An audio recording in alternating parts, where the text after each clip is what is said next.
Welcome to another inspiring episode of the Elite Expert Insider Podcast. Hosts Melanie Johnson and Jen Foster are the owners of Elite Online Publishing. They're both Wall Street Journal, USA Today best-selling authors. We're really glad you're here because this podcast was designed for you. Meet industry experts that share their secrets and strategies. Get successful results for your business in money, relationships, health, and your life. Each episode is going to inspire you to take action towards reaching your greatness. Hey everyone, it's Melanie Johnson. How are you doing today? I hope you're doing awesome. I have Jen. Hey Jen Foster, my business partner. How's it going, everyone? It's a wonderful day today. Make it a wonderful day. If you're not having a wonderful day, turn it into a wonderful day. Show gratitude. That always changes my mindset when I'm having a crummy day. So we want you to have a happy, joyful, grateful day. Hey, so we're going to learn about digital media today, and it's confusing with everything out there, but we're going to kind of focus on what's working that we know that's working, that's been around for a while, what we should dive deeper into. And before we get started, I want to remind you, if you're thinking of doing one of the most traditional forms of media and promotion, which is a book, it's been around for thousands of years. So we know that it works. If you'd like to become an author and use it as an advertising and marketing tool for your business, reach out to us at Elite Online Publishing. We will help you write the book. We will publish the book for you, market the book, and make you a bestseller. So reach out to us there at our website and fill out the submission form. So let's get started. We have Dylan Ogline with us today, who is a digital media expert. And we are going to talk about what you should be doing for your business, but maybe even personally, like how do you grow your Instagram? What should I be doing for a personal brand as well as my company brand? What should I do for a side hustle? So let's dive into that. Thanks, Dylan, for coming today. Thanks for having me. I'm glad to be here. Tell us, Dylan, how you got into this industry and how you kind of all started. Sure. So I started my first business when I was 14. I'm 31 for reference. So this was, it started in 2002, 2003, somewhere around there. I was selling cell phones on eBay, flipping phones that I would get from a wholesaler in Europe. And then I'd bring them to the United States and I'd flip them.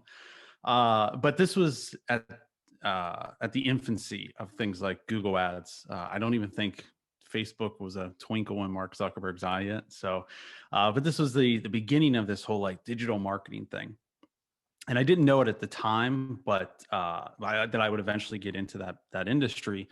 But I began to play around with it. I began to do like my first Google ads when I was 14, 15 years old and paying like 5 cents a click and just ridiculous. It was the Wild West back then.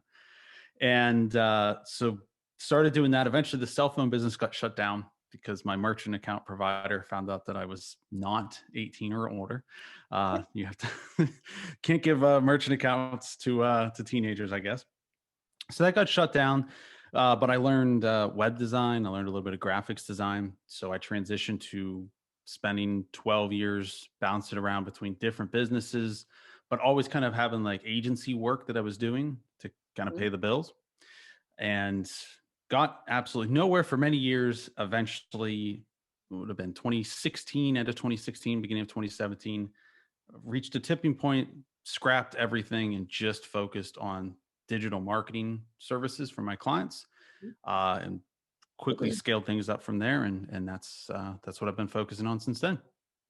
Great. So what do you think is working right now in the digital marketing space? What should people be focusing on, and how do they decide what to focus on? There's three very different questions there. What's working is everything. We were talking pre-show, obviously, about like TikTok and Snapchat and what's the one for people just talking? Clubhouse. Clubhouse. I am sure that people are making money off of that, and they're doing some kind of marketing on that. But what should they focus on? I really advocate on focusing on things that are tried and true, things that have been around for years.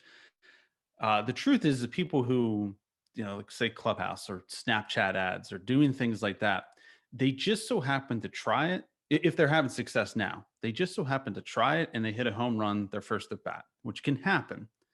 And people are and they get excited about these early returns and like I can get into it and knock it out of the park and it's great and everything, but it's kind of just luck. Mm-hmm. Whereas with things like Facebook ads, like Facebook itself has been around for years. People have been learning Facebook ads for years. So now everybody can get really, really good at it. And you can just continue to practice and practice and practice until you get good at it. So what should people focus on? If you're talking about digital marketing, I'm a huge advocate of tried and true methods: YouTube, Google, Facebook ads, things like that. What was the third question? What was the third element? That was all right. I think you covered everything, like what they should be Okay. doing and what they should be focusing on. Yeah. Yes. Well, let's talk a little bit about some of those, because I know, some people are a little bit scared of ads or scared of Facebook ads because they're like, oh, I tried it, I boosted a post and I didn't get any return, or I spent $1,000 and I only sold $1,000, so I broke even or whatever. So tell us a little bit about, how they can utilize Facebook ads and how they can do it right. And do they need an expert like you to help them? Like, how does that work? Couple That's different a lot questions again. there. No, that's all right. So boosting posts is just a terrible idea. Don't Facebook's just doing that to like grab a quick $20 off of you. They will try to eat your money if they can. But no, don't boost posts. You mentioned spending $1,000 and getting $1,000 back. If you do that, like if you've tried a Facebook ad once and you're like, yeah, I spent $1,000 and I got $1,000 back in sales. Like you have a printing press in front of you. Like I like to, I mean, I consider us really, really good at what we do, really, really good at Facebook ads. When we bring on a client, we tell them straight up, like, expect your first month to spend $1,000 or $10,000. And if you get 60 cents back on the dollar, we killed it. That's fantastic for your first month. Like you have to understand, like you're not going to hit that home run the first at bat. And you have to test things and you have to continuously improve. So I tell people, expect to get 60 cents back that first month. And then maybe we improve to 80 cents back. Like you're making an investment. We continue to test. We continue to figure out what ads work, what ad copy works, what pictures work, landing pages, and things like that. Like you continuously iterate. Once you get to $1.10 back or $1.20 back, like you just scale it up and you literally can print money. And then again, you continue to improve and you continue to improve, and then you might get $3 back for every dollar you spend. But you don't start there. You start by being really terrible. It's like the first time you rode a bike. Like, you remember how you were really good at it the first time? Well, of course not. You were terrible. You fell. It's the exact same thing with Facebook ads. So you just have to continue to reiterate. Do you need an expert? Well, that's up to you. I hire an accountant because I don't want to take the time to learn it, and they're better at it. They're more efficient at it than me. If you're a do-it-yourselfer and you want to do everything yourself and you want to figure it out, then yeah, go down that route. If you want to fast track, then yeah, work with an agency and work with an expert who can help you along much faster than what you could. I think that's good advice about the Facebook ads. I think even when we've tried them, we've been so discouraged and we just run them for a week or 2 weeks and we're like, oh, this isn't working.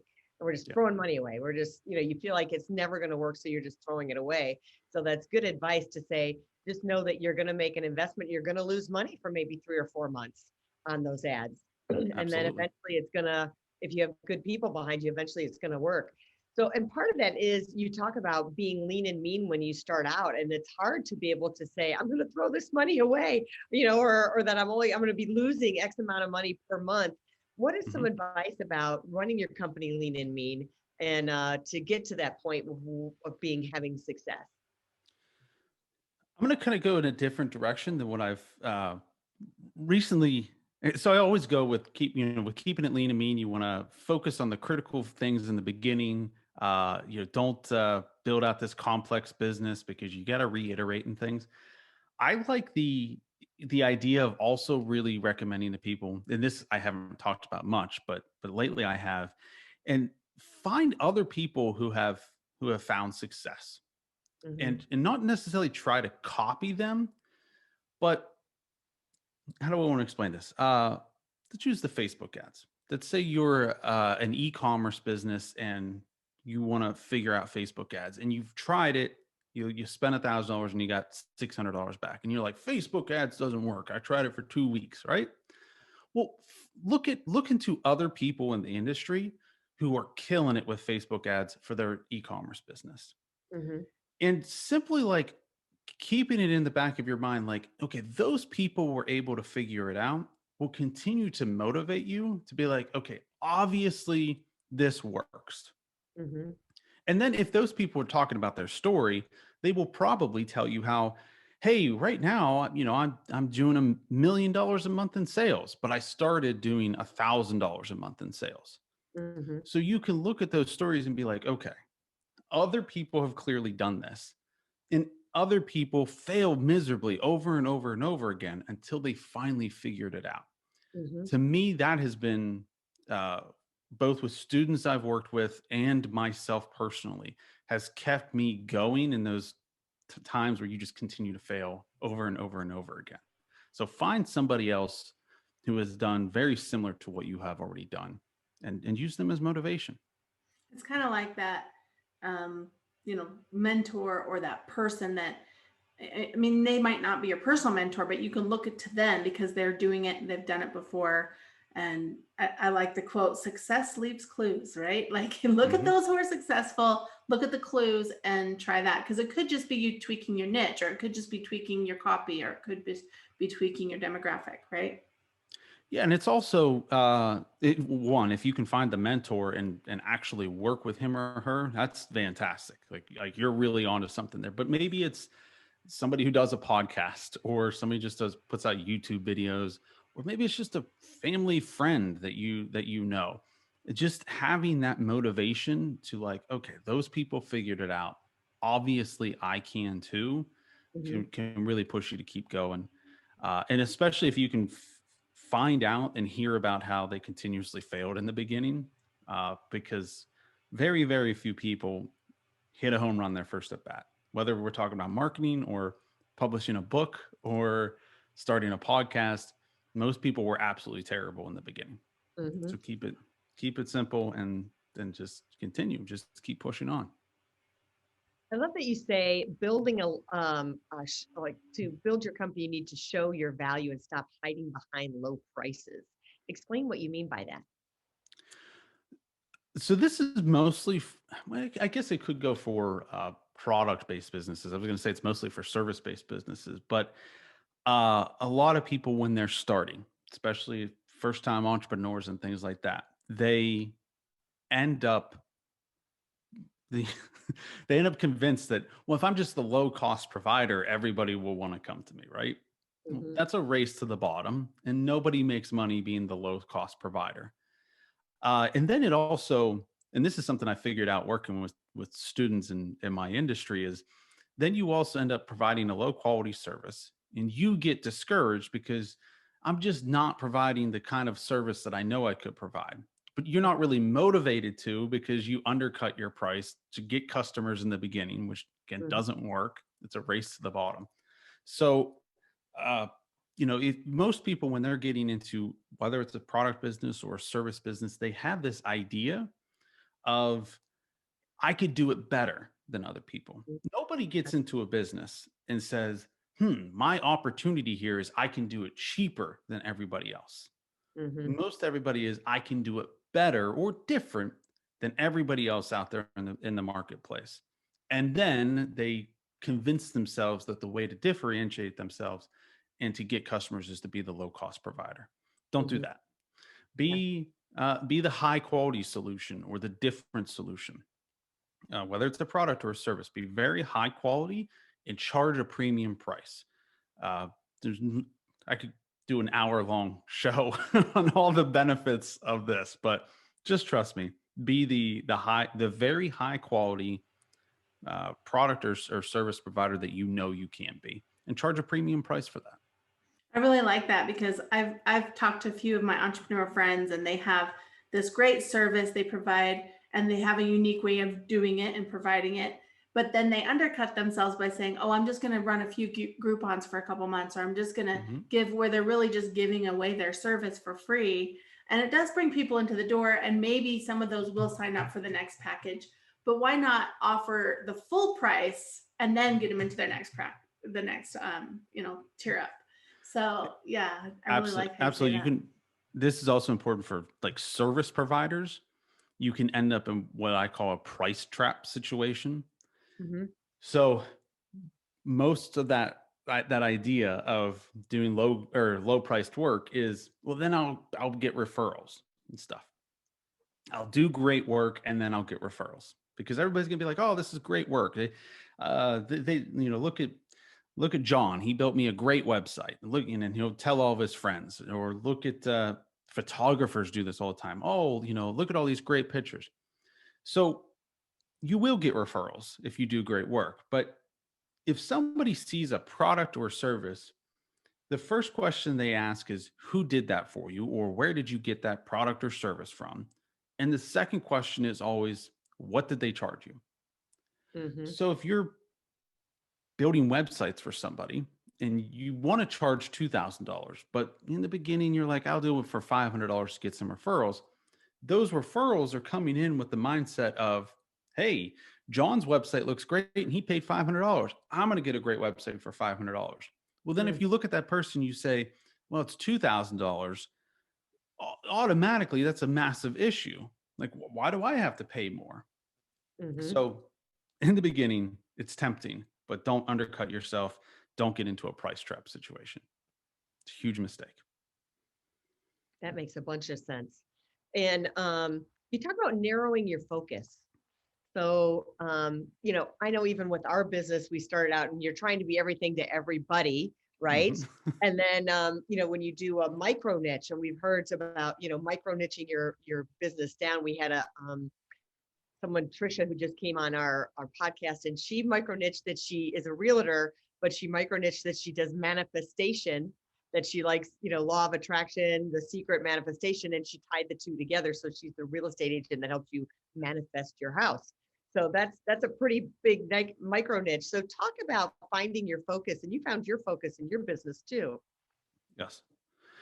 So it really, for me, the big factor that I didn't see in the beginning was that you get better. Mm-hmm. So if you're, I was just talking about websites earlier. If you're building websites for all kinds of different businesses, all kinds of different niches, you're reinventing the wheel every single time. Mm-hmm. And the main factor you want to do it is that the main reason you want to niche down or get very narrow is that it makes acquiring customers better. Mm-hmm. If you're, say, building websites and you go to a restaurant and you say, hey, we build really great websites, that's not really exciting. Mm-hmm. But if you go to a restaurant and you say, we specifically help restaurants grow their online presence and get more reservations with their website, that's completely different, but you're doing the exact same thing. So the reason I started narrowing down my focus and narrowing down my niche and also narrowing down my products and services, I guess, is because I thought it would make it more easier to sell, which it absolutely does. But the bigger factor I learned over time is that you get better and better and better. If you're building websites for everybody, you're reinventing the wheel every time. You never really get good at one specific thing. But if you're only building websites for restaurants, very quickly you can become one of the best people in the world at that particular niche. And that differentiates yourself, makes you be able to communicate better with the potential clients. You provide a higher quality service. You're able to charge more. You become wanted more. People will be waiting in line for you. You want to be the very best. And the more narrow you can get, the better. I love that. I love that focus energy, right? On that one specific niche, because that gets you, like you said, gets you better and better and better. Absolutely. That's great. Well, tell us where we can find you, Dylan. You can, my agency website is oglinedigital.com. And then my personal website is dylanogline.com. And I'm on the Facebooks and the Instagrams and the LinkedIn's at Dylan Ogline. Pretty simple. Awesome. We'll put those up in the show notes. And for those watching on YouTube, it'll be in the comments there. Terrific. Well, thanks for coming by today. We hope you enjoyed the show and got some good takeaways. So we'll see you next time. And remember, if you're looking to publish a book, we help you write, publish, and market your book and make you a #1 bestseller. Just look us up at eliteonlinepublishing.com. We'll see you next time. Thanks. Bye. Hey, are you looking to increase your revenue, build credibility, and elevate your brand? This podcast is brought to you by Elite Online Publishing, an innovative publishing and full spectrum marketing company. They will publish and market your book to make it a #1 bestseller. Becoming an author is the best way to market your business. So contact them at eliteonlinepublishing.com today. All of their authors become #1 bestsellers.